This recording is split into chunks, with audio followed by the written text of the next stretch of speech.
warahmatullahi wabarakatuh. Waalaikumsalam warahmatullahi wabarakatuh. Alhamdulillah, wassalatu wassalamu ala rasulillah Sayyidina Muhammad ibn Abdillah wa ala alihi wa sahbihi wa man wala wala hawla wala quwata illa billah, amma ba'd. Ikhwani rahimakumullah, malam hari ini kita akan melanjutkan pengajian kita di bulan suci Ramadan, yaitu malam kedua.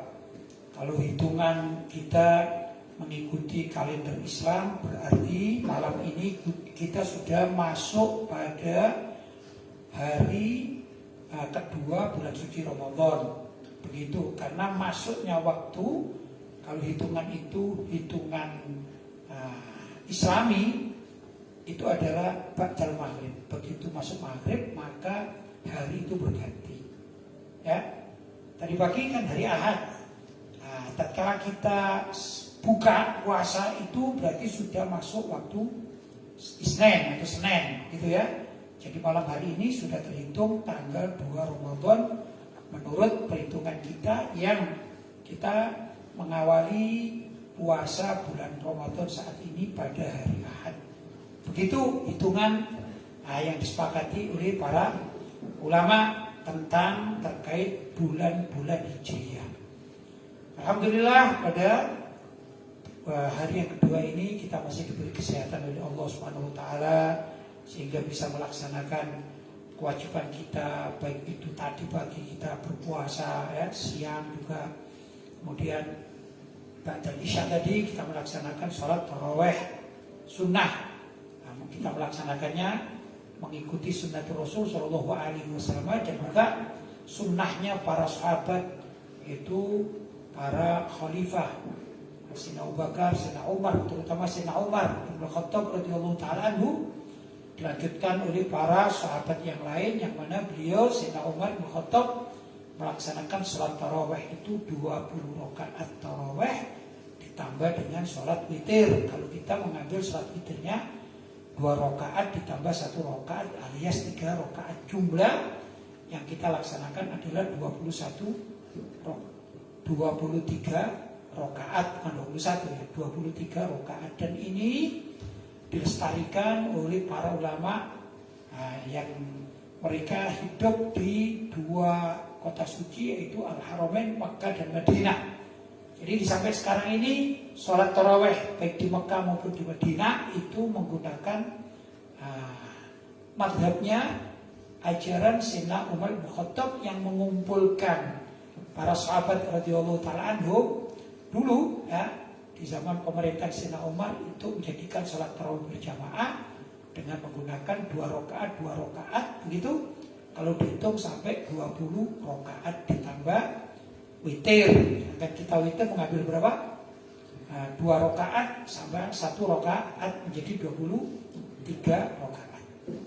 Alhamdulillah, dan kita di tempat ini juga melestarikan seperti itu. Jadi melaksanakan sholat tarawih dan witir 23 rakaat itu sangat dianjurkan dan dilaksanakan oleh para ulama salaf Ahlussunnah wal Jamaah. Alhamdulillah, karena itu kita kuatkan hati kita, keimanan kita, ya, semua akidah kita kuatkan. Maka kita mencoba sebagaimana kemarin melanjutkan, yaitu membaca kitab yang saya tulis, Jagalah Akidahmu. Alhamdulillah sudah terbit dan sekarang akan kita baca dari awal, ya. Silakan. Bismillah. Bismillahirrahmanirrahim. Keutamaan la ilaha illallah. Sahabat Abu Sa'id Al-Khudri radhiyallahu anhu berkata bahwa Nabi Muhammad sallallahu alaihi wasallam bersabda, Nabi Musa alaihi salam berkata, "Wahai Tuhanku, ajarilah aku bacaan untuk berzikir dan berdoa kepadamu." Allah lalu berkata, "Hai Musa, berkatalah, La ilaha illallah." Nabi Musa alaihissalam lalu berkata, "Wahai Tuhanku, semua hambamu mengucapkan ini, tiada Tuhan selain Engkau. Sesungguhnya aku menginginkan sesuatu supaya Engkau khususkan aku dengan bacaan yang khusus." Allah berkata, "Hai Musa, seandainya langit yang 7 dan bumi yang 7 berada di satu sisi timbangan, dan kalimat la ilaha illallah di sisi yang lain, niscaya semua itu kalah beratnya dengan kalimat la ilaha illallah." Hadis riwayat An-Nasa'i dan Ibnu Majah. Ini maksudnya kita dianjurkan untuk memperbanyak bacaan la ilaha illallah atau namanya kalimatut tahlil. Kalimatut tahlil ini sangat luar biasa. Bahkan jadi di dalam riwayat dikatakan, andai kata langit 7 lapis dan bumi 7 lapis, diletakkan dalam satu timbangan, sebelah kiri misalnya, kan timbangan begitu ya. Sedangkan sebelah kanannya ada lafaz la ilaha illallah, maka lafaz la ilaha illallah itu jauh lebih berat timbangannya daripada bumi 7 lapis dan bumi 7 lapis dan langit 7 lapis. Sangat luar biasa ya. Karena itu jangan segan-segan kita mengucapkan atau berzikir dengan lafaz la ilaha illallah, tiada Tuhan selain Allah. Itu namanya kalimatut tahlil. Macam-macam.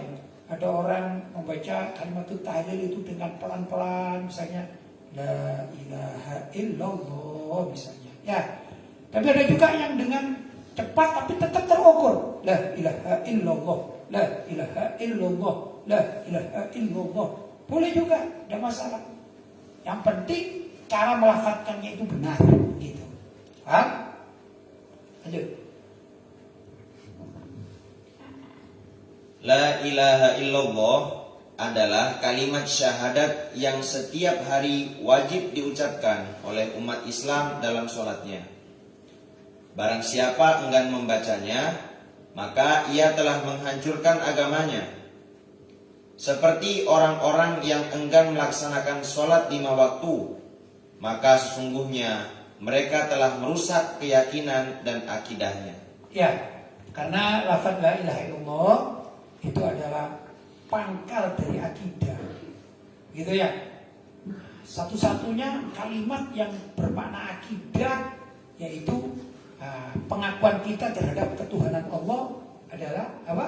Kalimat la ilaha illallah, dan itu wajib dibaca di dalam sholat. Maka kalau ada orang yang enggan, tidak mau membaca la ilaha illallah, saya tidak suka dengan kalimat itu, berarti dia tidak mau sholat. Kalau dia tidak mau sholat, berarti apa? Dia telah menghancurkan pundi-pundi atau menghancurkan pokok agama. Panji-panji agama dihancurkan sama dia karena tidak mau mengucapkan la ilaha illallah. Maka tidak ada maknanya orang tersebut di hadapan Allah. Misalnya ini, ada orang yang ahli sedekah, luar biasa, kebaikan pada masyarakat sungguh sangat luar biasa, tapi dia tidak mau dalam hidupnya mengucapkan la ilaha illallah, alias kafir kepada Allah.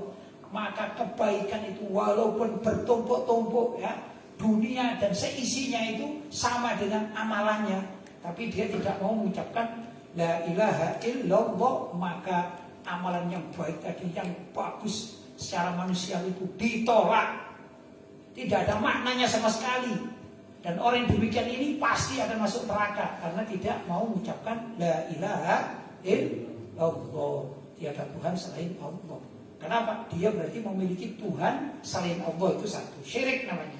Kedua, mungkin dia ini ateis, tidak mau mengakui adanya Tuhan. Sebaik apapun orang ateis dalam kemasyarakatannya, mungkin ada orang ateis kaya membangun 1000 masjid, tapi dia tidak mau mengucapkan la ilaha illallah, maka tidak ada artinya itu amalan yang dia lakukan. Begitu, jelas ya? Karena ini pokok, jadi harus orang itu mengucapkan la ilaha illallah. Lanjut.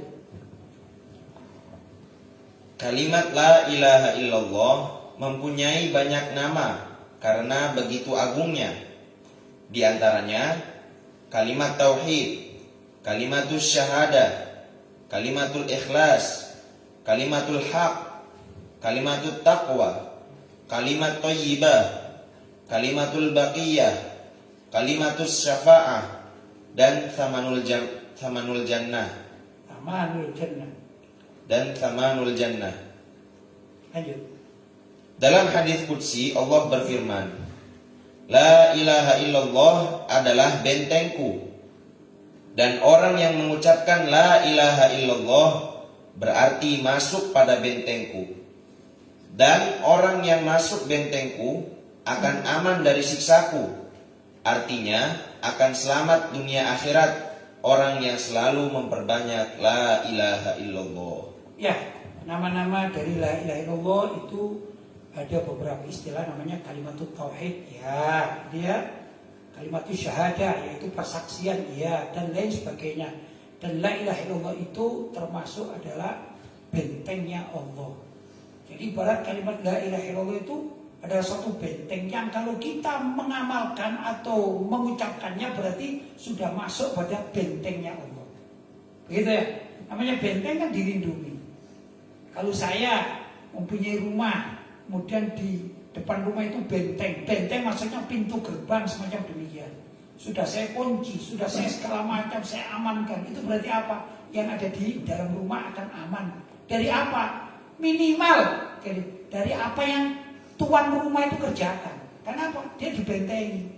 Maksudnya dilindungi. Kalau kita masuk pada bentengnya Allah berarti kita ini tidak akan disiksa oleh Allah Subhanahu wa ta'ala. Begitu maksudnya, ya. Karena itu sangat salah kalau ada orang yang tidak senang mengucapkan la ilaha illallah, sangat salah sekali. Dan alangkah baiknya kalau orang itu memperbanyak zikir la ilaha illallah, karena akan masuk kepada perlindungan Allah Subhanahu wa ta'ala. Dianjurkan membaca la ilaha illallah tentunya bukan hanya dalam sholat saja, namun dengan memperbanyak membacanya akan dapat menambah keimanan seseorang. Bahkan berzikir dengan lafaz la ilaha illallah adalah termasuk paling afdolnya atau utamanya zikir kepada Allah. Sedangkan perintah memperbanyak zikir sendiri telah disebutkan dalam ayat suci Al-Quran, wadhkurullaha dzikran katsira, dan berzikirlah dengan zikir yang banyak. Dengan demikian, membaca la ilaha illallah dalam keseharian di luar sholat adalah termasuk perintah syariat. Ya pasti ya. Jadi karena la ilaha illallah itu adalah apa yang membedakan ya, antara seseorang muslim dengan orang kafir. Ya, antara lain salah satu yang bisa membedakan adalah kalimat la ilaha illallah, pengakuan terhadap tiada Tuhan selain Allah. Kalau orang kafir terhadap Allah, dia tidak akan mau mengucapkan itu. Dan kalimat la ilaha illallah itu selain diwajibkan di dalam sholat, juga diwajibkan atau diperintahkan, bukan diwajibkan, diperintahkan bacaannya di luar sholat. Begitu ya. Kenapa? Ya karena kita ini kan diperintahkan untuk zikir yang banyak. Wadhkurullaha qiyaman wa qu'udan wa 'ala junubikum, kan begitu. Atau wadhkurullaha dzikran katsira. Zikirlah kalian dengan zikir yang banyak. Wadhkurullaha, zikirlah kalian kepada Allah qiyaman tatkala kalian berdiri, wa qu'udan, dan tatkala kalian duduk, wa 'ala junubikum, atau kalian terlentang. Bahkan sampai terlentang pun kita diperintahkan untuk zikir pada Allah. Padahal afdalul zikri, paling baik-baiknya zikir itu kalimat la ilaha illallah, tiada Tuhan selain Allah. Artinya kalimat ini juga dianjurkan dibaca pada selain sholat, misalnya pada sholat, atau tatkala kita ini diundang saudara-saudara kita yang namanya tahlilan. Tahlilan ya, apa itu tahlilan? Sebenarnya masyarakat kita khususnya di Indonesia Ahlussunnah wal Jamaah memberi nama tahlilan untuk zikir kepada Allah, dirangkai dengan bacaan-bacaan doa yang disampaikan kepada mayit pahalanya maksudnya. Ya dah. Nah, sebenarnya itu yasinan, karena di dalam hadis dikatakan iqra'u yasin ala mautakum, bacakan surat yasin untuk mayit kalian. Itu perintah syariat, perintah Nabi SAW. Kalau kita mempunyai keluarga meninggal dunia, kita diperintahkan untuk baca yasin. Tapi kalau baca yasin saja itu kok rasanya kurang panjang, maka oleh orang kita ditambah dengan la ilaha illallah sebelum baca yasin. Karena seringnya dan banyaknya rangkaian kalimat la ilaha illallah di saat orang itu mendoakan keluarganya yang meninggal dunia, akhirnya bukan yasinan yang terkenal tapi tahlilan. Begitu ya. Ini istilah ya kan? Ayo tahlilan, maksudnya di samping kita banyak membaca tahlil di situ la ilaha illallah, la ilaha illallah, la ilaha illallah. Kemudian dilanjutkan dengan baca surat yasin dan surat-surat pendek dan lain sebagainya. Kemudian doa kepada Allah yang pahala bacaan tadi itu dihadiahkan kepada mayit yang ditahlili. Begitu ya. Ini namanya bacaan la ilaha illallah di luar sholat. Lanjut. Adapun untuk berapa jumlahnya yang tepat, tidak ada aturan khusus dari syariat. Jadi, setiap orang dipersilahkan untuk berkreasi memilih jumlah bacaannya sesuai kemampuan, kemauan, dan kesempatan masing-masing. Ya, bacaan la ilaha illallah itu berapa kali? Tidak ada ketentuan dalam syariat. Tapi itu diperintahkan. Perintah untuk apa? Kita membaca kalimat tahlil, yaitu la ilaha illallah. Banyak loh aturan-aturan syariat yang secara global. Misalnya sedekah, kita diperintahkan sedekah. Tapi jumlah berapa nominal sedekah nggak ada. Tak ada itu misalnya perintah dari Al-Quran maupun hadis, wahai orang yang beriman bersedekahlah 100.000, nggak ada. Ya, nggak ada. Tapi bersedekahlah yang banyak. Pokoknya sedekah. Nominalnya kreasi masing-masing. Kita mampu berapa? Orang kaya tentu akan ringan kalau sekedar bersedekah 1 juta, 10 juta itu ringan bagi orang kaya yang penghasilannya 1 miliar tiap bulan. Ya, tapi bagi kita yang penghasilannya misalnya 1 bulan cuma 1 juta, ya kuat kita mungkin 10.000 ya 10.000 kan begitu. Gak ada aturan khusus di dalam bab sedekah. Demikian juga di dalam bacaan-bacaan semacam doa atau bacaan la ilaha illallah sebagai kalimat thayyibah, kalimat tauhid, tergantung kita masing-masing. Kuat 100, kuat 1000, begitu kurang lebih ya. Enggak kuat 100, enggak kuat 1000 ya 10 lah paling tidak. Demikian dan seterusnya. Paham ya? Baik, lanjut. Timbangan pahala orang yang membaca kalimat la ilaha illallah itu lebih berat dibanding 7 lapis langit dan bumi. Karena itu, di saat senggang, hendaklah umat Islam tidak segan untuk sering mengulang-ulang bacaan la ilaha illallah. Misalnya, setiap usai sholat fardu membaca sebanyak 33 kali. Ya, ini karena berat timbangannya tadi sudah diterangkan di depan ya, bahwa andai kata 7 lapis bumi dan 7 lapis langit ditimbang dengan kalimat la ilaha illallah, maka kalimat la ilaha illallah jauh lebih berat. Itu maksudnya. Lanjut. Dikatakan bahwa kadar keimanan seseorang itu ada kalanya meningkat. Mana? Yang itu sama yang tadi. Sudah tadi. Dikatakan bahwa kadar keimanan seseorang itu ada kalanya meningkat. Hal ini terbukti dengan semakin giatnya ia untuk beribadah kepada Allah. Namun, ada kalanya kadar iman itu menurun dan dapat dibuktikan dengan semakin banyak kemaksiatan yang ia lakukan. Di antara fadilah atau keutamaan bacaan la ilaha illallah adalah dapat memperbarui keimanan seseorang yang kadar imannya sedang menurun. Ya, dikatakan al-imanu yazidu yang khusus. Iman itu ada kalanya yazidu, bertambah, maksudnya tambah kuat. Yang khusus, tapi ada kalanya juga keimanan seseorang itu yang khusus menjadi menipis. Begitu. Orang yang sedang beribadah kepada Allah, ingat kepada Allah ya, kita sedang dalam keadaan berpuasa, itu iman kita bertambah. Akan kita akan minum 1 sendok air saja kita takut kepada Allah. Takut apa? Batal.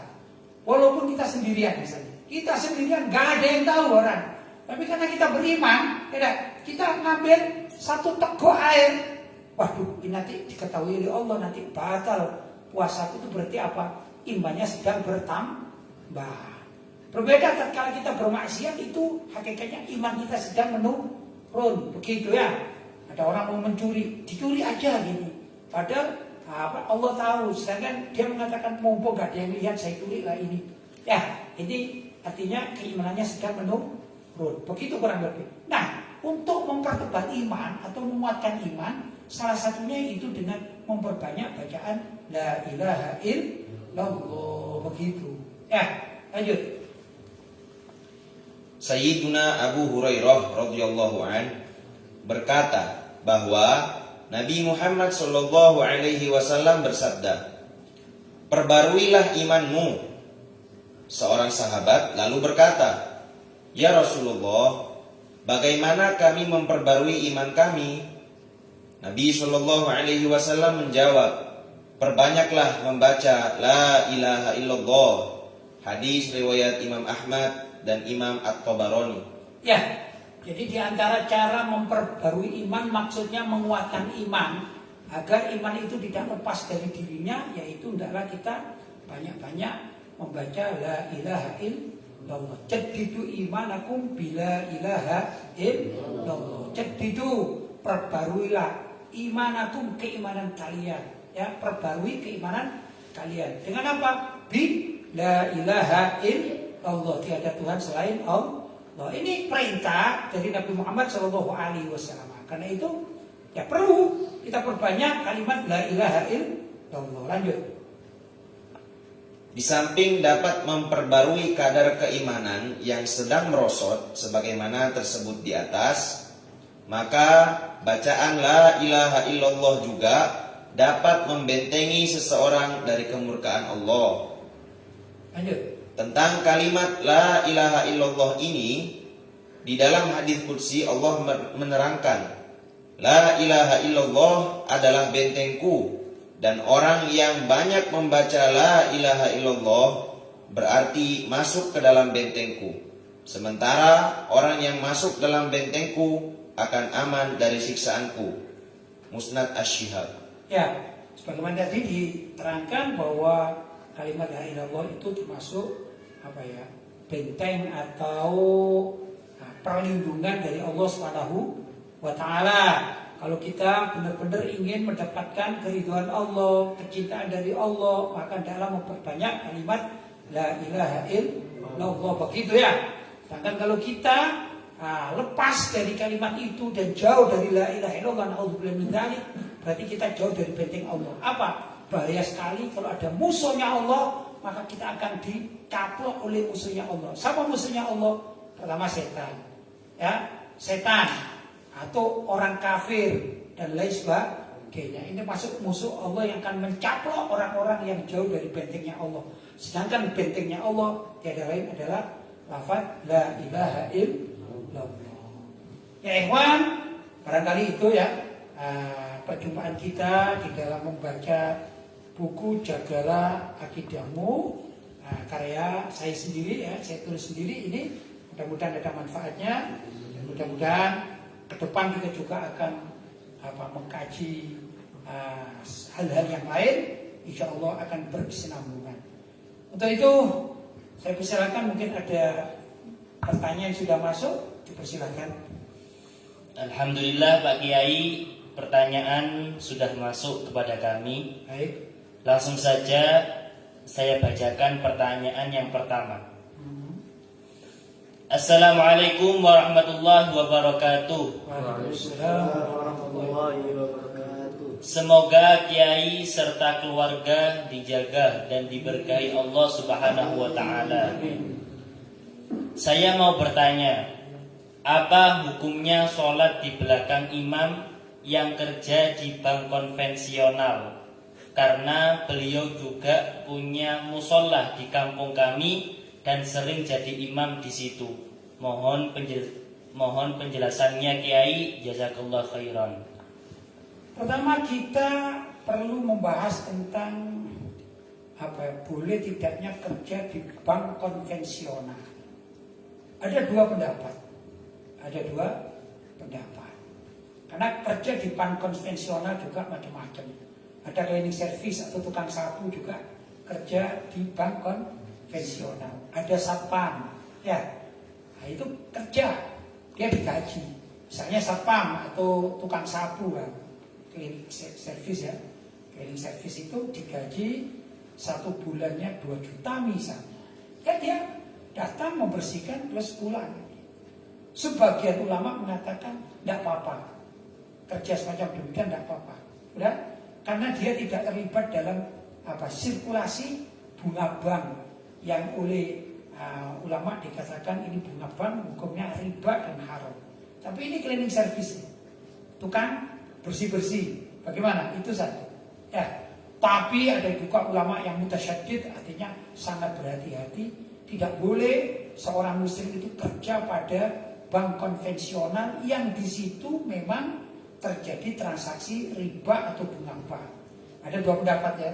Yang satu mengatakan boleh karena dia tidak terlibat langsung untuk memakan bunga bank, ya, yaitu sebagai tukang bersih-bersih atau satpam dan lain sebagainya. Itu pendapat pertama. Tapi yang kedua mengatakan secara mutlak nggak boleh karena yang namanya bank konvensional di situ mengandung riba dan lain sebagainya. Itu pendapat. Ya, kalaupun misalnya kita mengambil pendapat kedua yaitu yang mengatakan tidak boleh secara mutlak, misalnya, jadi kan yang ditanyakan ada pemilik musola yang pemilik musola itu kerja di bank konvensional. Kalau saya justru tidak begitu. Saya tekankan misalnya begini. Bagaimana kalau ada seorang pencuri, jelas-jelas perampok ini. Kan sudah hasilnya ngerampok. Tidak syubhat lagi, ngerampok ini. Tapi dia ini punya musola. Dan orangnya fasih. Dan perampok atau pencurinya ini juga jadi imam sholat.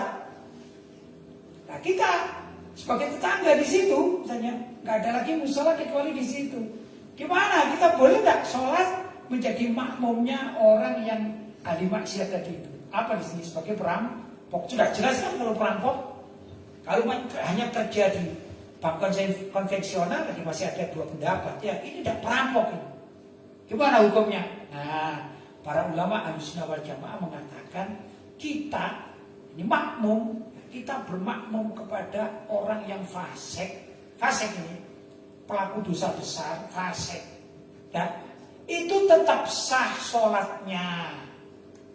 Asalkan yang imam si fasik tadi walaupun fasik, tapi tatkala ngimami sholat, dia ini rukun dan syaratnya sholat terpenuhi. Nah, walaupun dia ini ahli maksiat, tetap sah kita menjadi makmumnya. Tapi makruh. Begitu hukumnya makruh. Kalau kita tahu fulan ini tukang judi, kita tahu. Ya?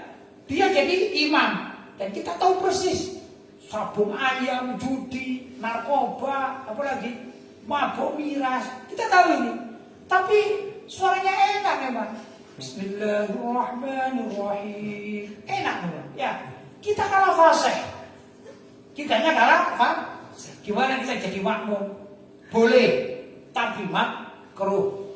Selagi ada yang lebih khusyuk, lebih soleh, ahli ibadah, ya, yang dia tidak pelaku maksiat, selagi masih ada, maka diperintahkan kita ini disunahkan mencari yang tidak fasik tadi. Tapi kalau di situ nggak ada lagi, yang ada fasik tapi bacaannya bagus, syarat dan rukun sholatnya dipenuhi, maka hukumnya jelas ya.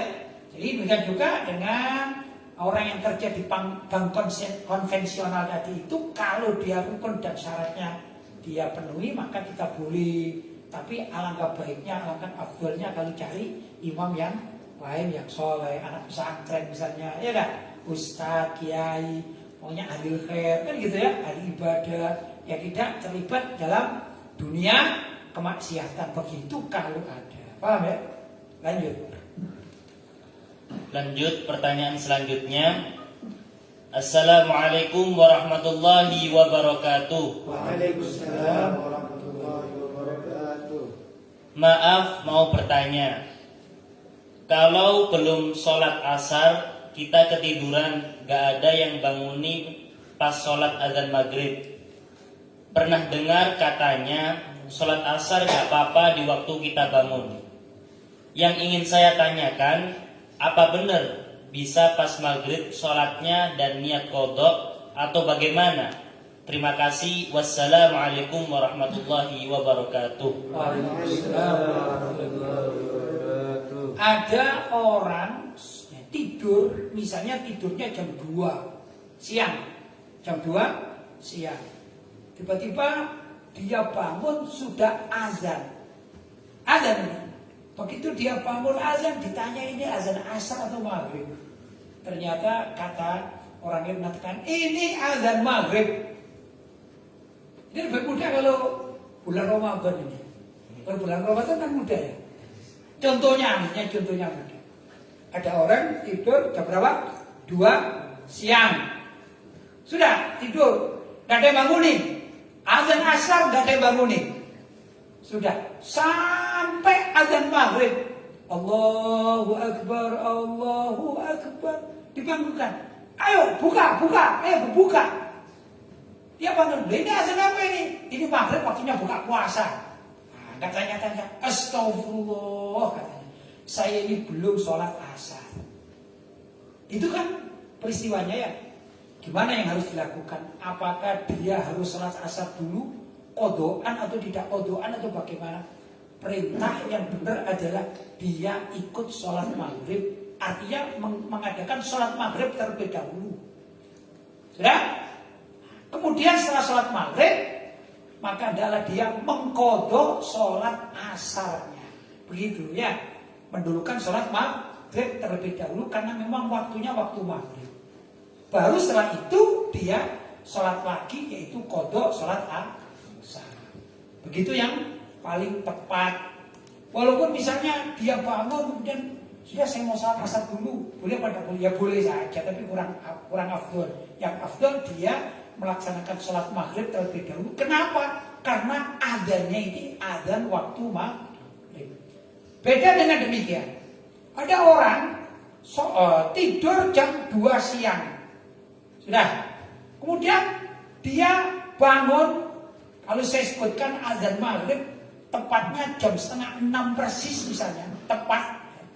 Dia ini bangun ternyata 10 menit sebelum maghrib. Kemudian dia berwudu. Sudah? Berwudu siap-siap. Kemudian dia sholat asar.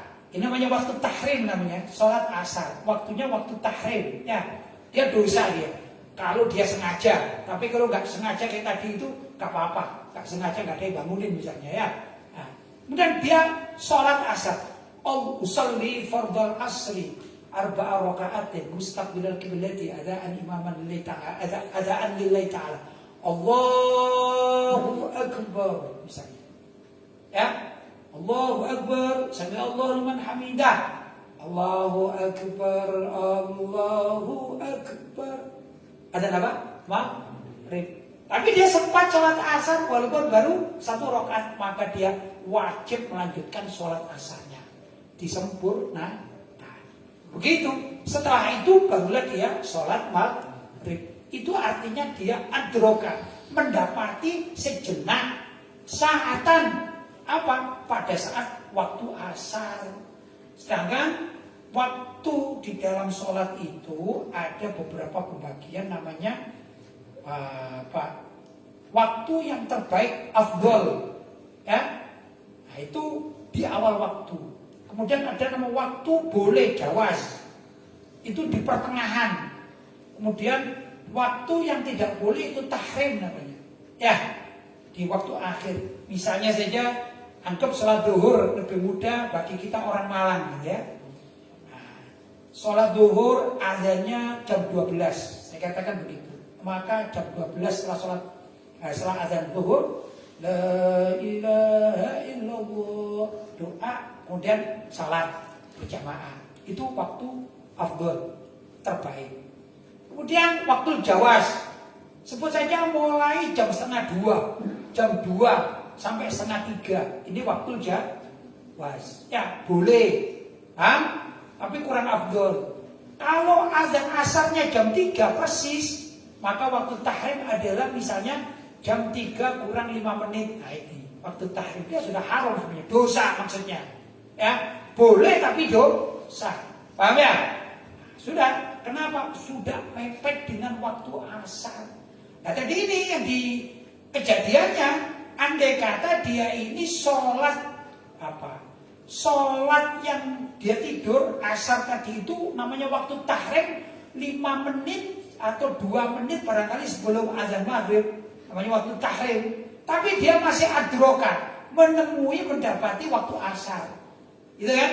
Maka dia wajib melanjutkan sholat asar dan selesai pada saat di tengah-tengah azan maghrib. Ya. Kemudian barulah dia sholat maghrib begitu. Tapi sekali lagi, kalau dia dibangunkan, ayo bangun, buka, sudah azan, berarti apa? Sudah waktunya masuk maghrib, maka dia andai kata sholat, tidaklah didulukan sholat maghrib, baru kodokan sholat asar. Begitulah yang terbaik. Jelas ya? Nah, masih ada lagi?